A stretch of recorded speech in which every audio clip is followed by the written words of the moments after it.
Tu es englué dans une relation toxique et tu penses que tu n'arriveras jamais à t'en sortir. Alors tu es au bon endroit. Ne bouge pas, car je vais te donner mes conseils pour savoir comment sortir de ta relation toxique. Mais avant toute chose, jingle! Si tu viens d'arriver sur cette chaîne, bienvenue à toi. Je me présente. Moi, c'est Vanessa. Il y a quelques années, je suis sortie d'une relation toxique et aujourd'hui, je mets mon expérience à ton service pour te permettre de devenir la personne inarrêtable que tu as toujours rêvé d'être. La vraie toi, de pouvoir renaître selon tes choix et surtout tes conditions. Aujourd'hui, on va voir un problème qui est assez récurrent. Comment sortir d'une relation toxique? Parce que oui, c'est bien gentil d'avoir identifié le type de relation qu'on vit. La dernière vidéo était justement sur les 7 signes d'une relation toxique. Et là, tu as découvert le poteau rose, tu es englué dans une relation toxique. Tout ça, c'est bien gentil. Mais qu'est-ce qu'on fait ensuite pour sortir de cette relation toxique? Et surtout, est-ce que c'est si facile qu'on le dit? Bien sûr que non, ça n'a rien de facile. C'est même très difficile de sortir d'une situation comme celle-ci. Mais rassure-toi, bah oui, je vais pas annoncer que des mauvaises nouvelles. Rassure-toi, il y a des solutions et surtout il y a des techniques et des exercices qui vont littéralement t'aider à te sortir de cette relation qui est aussi néfaste pour toi. Et surtout, pour sortir de cette relation qui va être de plus en plus dangereuse, voire en finir avec ta propre vie. Donc, on s'attaque tout de suite à comment sortir d'une relation toxique. Tout d'abord, on va tenter de comprendre pourquoi on n'arrive pas à partir de cette relation. On entend souvent pourquoi elle n'est pas partie. Pourquoi elle n'est pas partie avant? Il suffisait de partir. Mais est-ce que c'est vraiment si simple de quitter une relation toxique? La réponse est non. Bien sûr que non. Sans quoi il n'y aurait pas des milliers de femmes qui meurent sous les coups de leur conjoint chaque jour. Il est très compliqué de quitter ce type de relation pour tout un tas de raisons et on va les voir ensemble. Pour savoir trouver des solutions, il faut savoir d'où vient le problème. Tout d'abord, on est englué dans une dépendance émotionnelle. Ce type de relation, c'est comme une drogue. On sait que c'est mal, on sait que ça nous fait du mal, que ça nous détruit et qu'on peut en mourir. Mais on ne peut pas s'empêcher de recommencer, d'y retourner, d'avoir cette sensation de manque. C'est comme, tu vois, sentir que tu sais qu'il te fait du mal, mais quand tu es loin de lui, bah tu te sens mourir, tu sens ce manque, tu as mal physiquement autant que psychologiquement. C'est une simple dépendance, comme à n'importe quelle addiction. J'aime bien le comparer à la drogue parce que c'est réellement ça. C'est mal, ça nous fait du mal, ça va nous faire mourir, mais on ne peut pas s'empêcher d'y revenir. Tu dois comprendre que cette sensation, elle est normale.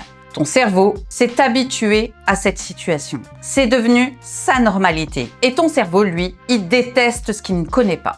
Sortir de ce type de relation, c'est un peu comme court-circuiter ton cerveau et plonger vers l'inconnu. Et ça, ton cerveau, il est pas OP du tout. Il aime pas. Mais c'est une sensation qui est normale. Mais attention, ça n'est pas de l'amour. C'est une simple réaction chimique et émotionnelle. C'est une dépendance. Et une dépendance, ça n'a rien à voir avec l'amour.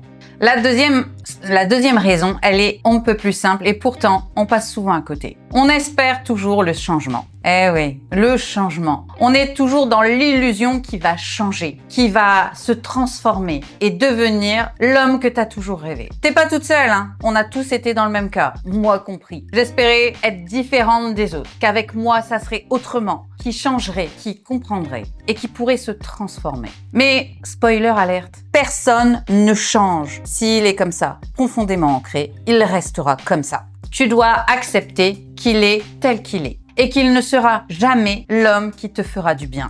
Il faut accepter les faits tels qu'ils sont. S'il n'a pas changé jusque-là, waouh, réveille-toi, il changera pas après. Pour lui, c'est une situation confortable. Il te contrôle et tu es son objet à lui, sa possession. Et ça, c'est pas de l'amour, c'est simplement de la manipulation et de la possession. Et ça, toi, bah t'en veux plus. La troisième raison, c'est la peur du vide. Eh oui, quitter une personne toxique, c'est un peu comme sauter dans le vide sans parachute. Ça fait peur, ça fait mal, c'est l'inconnu. Et bien que cette personne soit toxique et soit mauvaise pour toi, bah tu connais, tu vois un peu. C'est une situation que tu penses savoir gérer, que c'est quelque chose de connu. Tu sais à quoi t'attendre très précisément avec cette personne. Sauf que quitter cette situation veut dire sauter dans le vide, sauter dans l'inconnu, dans l'inconfort. Mais si tu veux renaître, si tu veux changer, t'as pas 50 000 solutions. Tu vas devoir t'habituer à l'inconnu, t'habituer à l'inconfort. Parce que c'est dans l'inconfort qu'on trouve les plus belles choses qui t'attendent.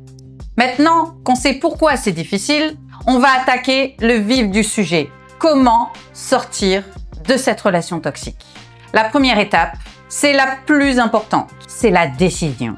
Tu vas devoir prendre une décision difficile, émotionnellement très perturbante. Tu vas décider de partir, de tout quitter et de tout recommencer à zéro. Cette étape, c'est pas avec tes pieds que tu l'as fait, c'est avec ta tête. C'est bien gentil, on l'entend, on l'a entendu des milliers de fois, mais le vrai changement, c'est quand c'est dans ta tête, quand la décision, elle vient de toi. Quand tu prends la décision que tu ne veux plus de cette situation. Tu ne veux plus des menaces. Tu ne veux plus des violences, que ce soit physiques ou mentales. Tu veux être respecté et tu veux enfin trouver le bonheur. Et ça, quand tu as pris cette décision, tout est possible. Ça fait peur, c'est inconfortable, mais tu vas voir qu'une fois que tu as pris ta décision, tu vas t'y tenir et surtout, tu vas enfin voir la lumière au bout du tunnel.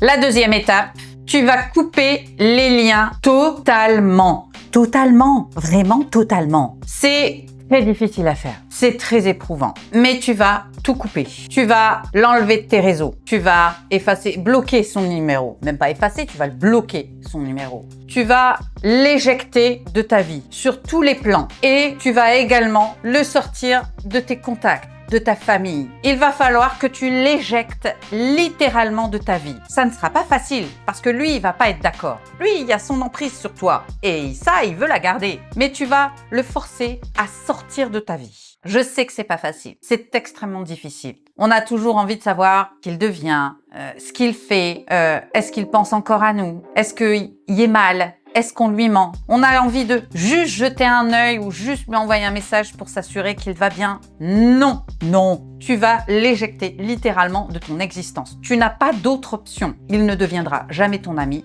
Il ne deviendra jamais un proche. C'est un boulet que tu te traînes aux pieds et que tu vas devoir couper. Ferme et définitif. C'est difficile, mais c'est impératif. Tu ne peux pas y échapper. Il va falloir le sortir par la force de tous les liens qu'il lui est possible d'avoir avec toi. N'hésite pas à demander à ta famille de faire de même, de bloquer son numéro, de l'éjecter des réseaux sociaux. Isole-toi un maximum. Ta reconstruction en dépend. Si tu gardes un lien, tu n'avanceras pas. C'est pas compliqué. Si tu es menotté à un point fixe, tu ne peux pas aller de l'avant. Donc tu vas tout couper et tu vas te donner la possibilité d'enfin avancer et d'enfin atteindre tes propres objectifs, ton bonheur. La troisième étape, elle est simple également. Tu reviens à toi-même. Eh oui, quand on est dans ce type de relation, on n'existe plus.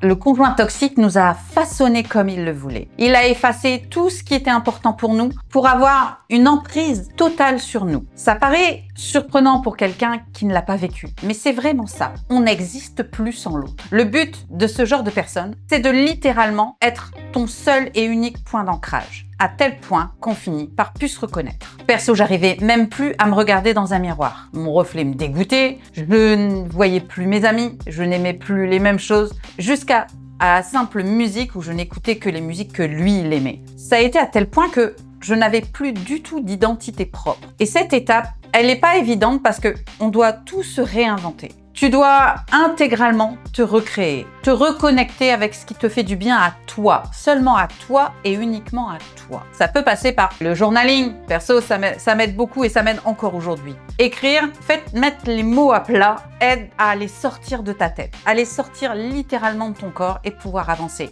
Des balades en solo. J'adore aller me promener le matin. Moi, j'habite Dunkerque, donc j'ai la plage juste à côté. Tu longes la plage, mais tu te balades où tu veux, mais tu te recentres uniquement sur toi-même et sur ce qui t'importe. Tu chantes, tu fais des activités, des loisirs, tu dessines, tu colories, t'enfiles des perles. Bref, tu fais ce que tu veux, mais tu le fais pour toi et seulement pour toi. Se reconnecter, avoir ces moments où on s'occupe de soi-même, que ce soit à travers les soins, qu'on soigne son mental, son corps. Bref, le sport aide beaucoup également. Mais fais quelque chose uniquement pour toi et quelque chose qui te fait du bien. Ça n'a pas besoin d'être utile, ça a besoin d'être du pur bonheur qui va t'aider du moins à re-rencontrer toi-même, à redécouvrir ce que tu aimes et à repenser à toi avant toute chose. Et ça, c'est fondamental. La quatrième étape, c'est entoure-toi. Quand on est dans une relation toxique, on a été isolé. On se retrouve seul avec notre tortionnaire. Et ça, c'est compliqué parce que quand tu en sors, tu te retrouves toute seule. Entoure-toi de personnes positives, de personnes qui veulent te tirer vers le haut, des personnes qui ne veulent que ton bien. Si tu n'en as pas, n'hésite pas à nous rejoindre, que ce soit sur Instagram ou sur YouTube. Vela Life Reset est là pour ça. Tu y retrouves des femmes, tu m'y retrouves moi, avec une expérience et qui veulent vraiment t'aider à t'élever selon tes règles. S'entourer de personnes positives, de personnes motivantes, c'est faire au moins 50% du chemin. Tu sais que tu replongeras pas aussi facilement que lorsque tu es seule. C'est facile d'être manipulé quand on se retrouve toute seule. Être entourée de personnes bienveillantes et des personnes qui veulent ton bien, ça va t'aider énormément dans ta reconstruction. C'est absolument fondamental. Si tu n'as pas ces personnes autour de toi, alors fais le vide, un grand ménage, next à toutes les personnes négatives et les personnes qui sont attachées à l'ancienne version de toi. Et fais-toi de nouveaux amis. Il n'y a pas d'âge pour se faire des amis, on en fait à tout âge. Je m'en fais encore, moi, alors que j'ai plus de 40 ans. Donc, tout est possible. Mais ne t'entoure que de personnes que tu trouves motivantes et inspirantes. C'est absolument nécessaire.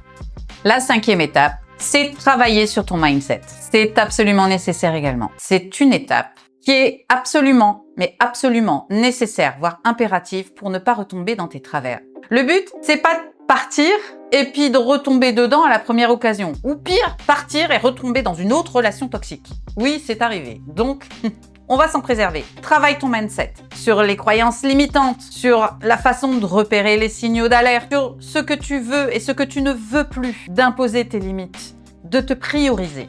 Travaille ton mindset. Plus ton mindset sera fort, plus la future toi sera blindée et saura se protéger elle-même. Tu auras toujours des personnes qui vont t'aider. Mais la meilleure protection que tu puisses avoir, c'est toi. Oui, toi. Apprendre à te prioriser, c'est apprendre à te défendre face aux difficultés et aux dangers. Tu ne peux pas faire autrement. Travailler son mindset, ça doit être ta priorité numéro 1. Et ensuite vient l'étape de la renaissance. Tu sais ce qui arrive à une femme qui sort d'une relation toxique? Elle renaît. Comme un phénix qui renaît de ses cendres. C'est littéralement ça. Tu vas travailler. Je vais pas dire que ça va être facile, ça va être dur. Mais un jour, tu vas te réveiller, tu vas te regarder dans le miroir et tu vas te demander comment j'ai pu accepter tout ça. Comment j'ai pu supporter de vivre tout ça. Et tu vas regarder en arrière et tu vas voir tout le chemin que tu as parcouru. Et tu vas sentir cette fierté personnelle que personne ne peut comprendre à part toi. Ce bien-être et cette fierté qu'on a de soi-même et de son chemin parcouru, de ce qu'on a traversé. Et tu vas te rendre compte d'une chose fondamentale pour ton avenir.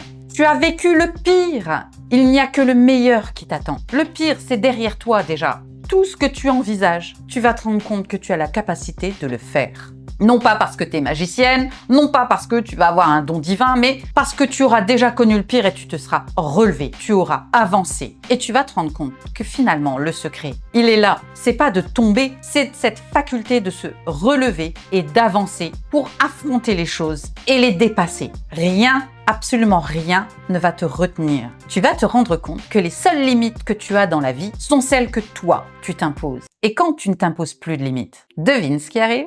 En conclusion, je dirais que partir, c'est d'abord la décision. Cette décision profonde qui vient de la tête et de ton cœur. Cette sensation que tu es arrivé au bout de ce que tu pouvais supporter et que si tu vas au-delà, c'est ta vie qui est en jeu. Cette décision de partir, c'est une décision difficile, mais c'est une décision qui est absolument nécessaire pour ton propre bien-être. Tu mérites le bonheur, tu mérites d'avancer et tu mérites de renaître comme tu l'as rêvé, comme tu le souhaites. Si cette vidéo t'a parlé, n'hésite pas à la partager parmi tes contacts. Plus tu partageras la vidéo, et plus on pourra aider de femmes à travers le monde à sortir de ces relations et à pouvoir enfin vivre sa propre vie selon ses propres règles. N'hésite pas, si ça n'est pas encore fait, à t'abonner à la chaîne. Tu y trouveras tout ce dont tu auras besoin pour changer, pour te transformer, pour renaître en cette femme inarrêtable que tu as toujours rêvé. La vraie version de toi-même. Ici, tu auras le soutien, les outils, tu auras tout ce dont tu vas avoir besoin. Donc,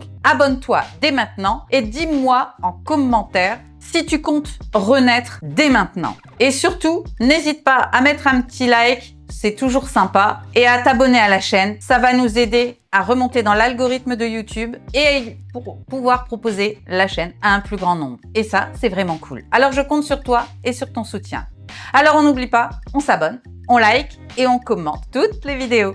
Dès la prochaine vidéo, c'est-à-dire jeudi prochain, tu trouveras toutes les clés dont tu auras besoin pour guérir de la dépendance émotionnelle. Donc n'hésite pas à nous suivre et à activer la petite cloche pour être averti dès sa sortie. Et n'oublie pas, une femme inarrêtable ne demande pas la permission d'exister. Elle existe, elle se libère. Et quant à moi, eh bien ma foi, je te dis à très bientôt dans une prochaine vidéo. Bye!